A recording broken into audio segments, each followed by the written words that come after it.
ఓం సాయిరామ్.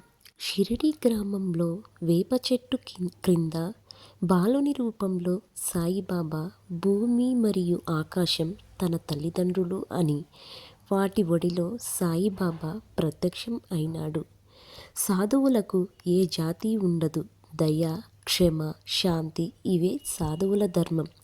దీనుల పాలిట ప్రేమ సాగరంలాగా సాయి భక్తుల కొరకు ఈ ప్రపంచంలో ప్రత్యక్షమైనారు మన అందరి Saibaba.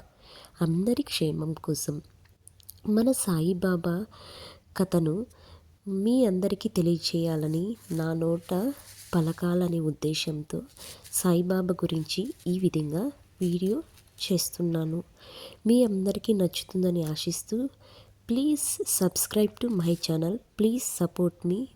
Like and share, subscribe to my channel. Thank you for watching.